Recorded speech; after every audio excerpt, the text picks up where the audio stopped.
Bon, bonjour Morgane.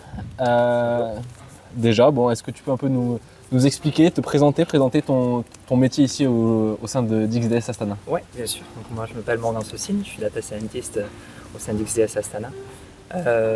Donc pour bien comprendre le poste et le rôle du poste dans une équipe de vélo, c'est pas mal de voir un petit peu l'ensemble des tâches qu'on peut établir. Déjà, il faut savoir que c'est un poste qui est assez récent. Alors il y en avait, je ne suis pas du tout le premier, il y en avait avant, mais il n'y en a pas déjà dans toutes les équipes pour le tour.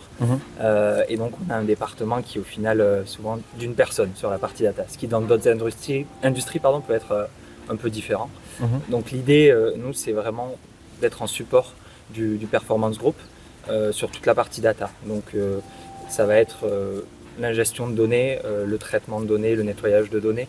C'est une partie qui peut être plutôt sur la partie data engineering, où vraiment on a beaucoup de données qui arrivent de partout, des coureurs mais pas que.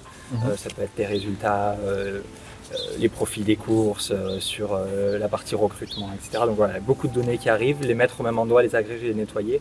Ensuite, il y a une partie data analyse, où là ça passe souvent par de la création de dashboards pour répondre à des questions du performance group, souvent sur des coachs, mais ça peut être aussi pour les nutritionnistes, ça peut être sur la partie DS, ça dépend vraiment. Et ensuite, on a la dernière partie qui va être une partie plus axée data science, où là, on va chercher à modéliser, utiliser les datas qu'on a déjà en stock pour pouvoir anticiper et forecast certaines valeurs. Est-ce que tu peux nous expliquer un peu ton parcours, ce qui a fait que tu en es arrivé là aujourd'hui? Ouais, moi j'ai un parcours, chacun a un parcours assez différent si on regarde un peu tous les data scientists dans le vélo. Moi j'ai un parcours à la base qui est en ingénierie financière, donc c'est vraiment un mix de maths, stats, codage, beaucoup de programmation et finance forcément, puisque j'ai fait 10 ans dans le milieu de la finance, donc dans la partie finance de marché. Et au bout de 10 ans, j'ai décidé de faire le switch. J'ai gardé la partie stat math et programmation, et j'ai remplacé la finance par ma passion qui est le vélo forcément. Donc je n'étais pas du tout ancien coureur.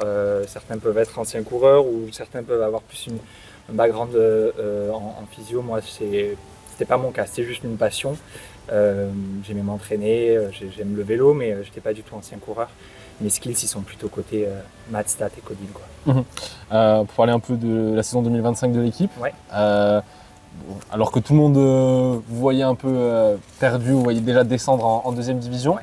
vous avez fait une très très grosse saison, notamment au niveau des points UCI, qui vous ont permis de rester à la fin du cycle de 3 ans en World Tour. Quelle part toi tu as eu quel était ton rôle dans cette on va dire remontée un peu inédite, hein? Ouais. Déjà très tôt dans la saison, en tout cas sur la fin de saison de la deuxième année du cycle. Ouais, 2024. Voilà, 2024. La partie, le Head of Performance et les management avaient déjà identifié le goal très très clair de la dernière année. C'était vraiment maximiser le nombre de points, et ma première tâche, donc du coup en fait c'est à ce moment-là que je suis arrivé dans l'équipe. Ma première tâche était vraiment de travailler du coup pour arriver à optimiser ça, et donc produire des analyses pour le Head of Performance et le Sport Directors qui eux build le calendrier pour arriver à optimiser au maximum, que ce soit le nombre de jours de course, les courses à favoriser par rapport aux autres. Donc voilà, permettre de produire une analyse là-dessus qui puisse venir aider justement les personnes qui prennent les décisions. Donc c'est toujours de l'aide à la décision, la data, en tout cas comme elle est utilisée chez nous, puisqu'à la fin, au final, c'est des personnes qui ont de l'expérience, des années d'expérience dans le vélo, donc qui connaissent, mais ils peuvent réellement s'appuyer sur des chiffres, sur des données concrètes. Qui peuvent vraiment backer l'idée, et même des fois donner certaines idées. Ok, on va plutôt aller là-bas parce qu'au final, on va pouvoir marquer plus de points avec tel type de coureur parce qu'il a tel type de strengths, et du coup, ça sera au final mieux utilisé que dans d'autres courses où on allait peut-être habituellement, qui sont dans des mêmes niveaux, en tout cas en termes au niveau UCI, puisque une One Point Pro ou Two Point Pro, toutes ne se valent pas. Ouais. Donc il y a toute une analyse aussi des start lists, des rosters à faire pour pouvoir arriver à optimiser un maximum là-dessus. Donc moi, voilà, je suis venu en aide à la décision là-dessus dès la fin de la saison de 2024 du coup, pour l'établissement du calendrier 2025. Mais encore une fois, toujours en aide. Moi, je viens, je produis l'analyse et puis on a évidemment des retours à chaque fois avec le pôle performance, les aides qui veulent affiner ou peuvent demander un autre type d'analyse. Donc voilà, donc mon rôle, il était vraiment là-dessus. Notamment sur la programmation de course. Ouais. 2 exemples assez concrets que, par exemple, vous n'avez pas fait le Tour d'Algarve cette année. Ouais. Le Tour d'Algarve où il y a une start list digne d'une épreuve World Tour. Ou par exemple, vous avez privilégié plutôt le Tour de Turquie plutôt que le tour des Alpes. Exact. Turquie-Alpes, c'est une bonne. Ouais, c'est ça. Et donc, c'est vraiment sur ce genre de décision que vous, sur le côté programmation de course, vous influez?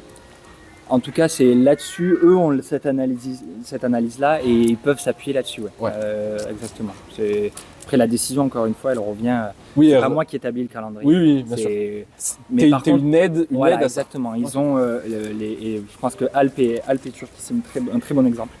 Parce que c'est un exemple où on avait pu identifier un gap de roster. Algarve aussi, ça en est un bon. Donc ça ressortait dans l'analyse. Et après, c'est la décision. Il y a plein d'autres choses qui rentrent en compte, les coureurs qui sont disponibles à ce moment-là, les coureurs qui sont pas injured, etc. Donc on essaye de faire l'analyse la plus fine dès le début de saison pour avoir un calendrier pour que les coachs puissent aussi arriver à bien programmer dès à l'avance. Mais encore une fois, ça peut varier au fil de l'année. Mais c'est un très bon exemple, Alpes et Turquie. Sur 2026, parce que bon là je suppose que vous êtes déjà en préparation de la saison à venir. Ouais. Est-ce qu'on restera sur le même objectif qui est l'objectif premier de marquer des points UCI ou il y a une autre approche? Ça, je te laisserai poser la question soit au general manager, soit au performance, soit au sport director. Ok. Ça c'est moi, j'arrive vraiment sur une aide, donc si peu importe l'objectif, il y aura de la data pour backer, donc à la fin c'est plus à eux qu'il faut poser la question. Et toi du coup dans le futur, comment tu te vois évoluer? Est-ce que ce poste pour toi est aussi voué à évoluer? Ah ouais, c'est une super question, je pense que oui, je pense qu'on en est vraiment au début. Il y a beaucoup de data depuis un moment dans le vélo. Par contre, la maturité peut-être des départements data, qui est souvent une personne au final, c'est un petit département, on est encore au tout début. Si on compare à d'autres industries, j'étais en finance avant ou dans d'autres industries, on va avoir plusieurs types de profils. Donc oui, clairement le poste est amené à évoluer. Moi j'aime beaucoup ce poste. Là pour l'instant il est très, ce qu'on pourrait dire un peu full stack, c'est-à-dire que tu vas être du début un peu jusqu'à la fin de la chaîne pour grossir un petit peu l'image.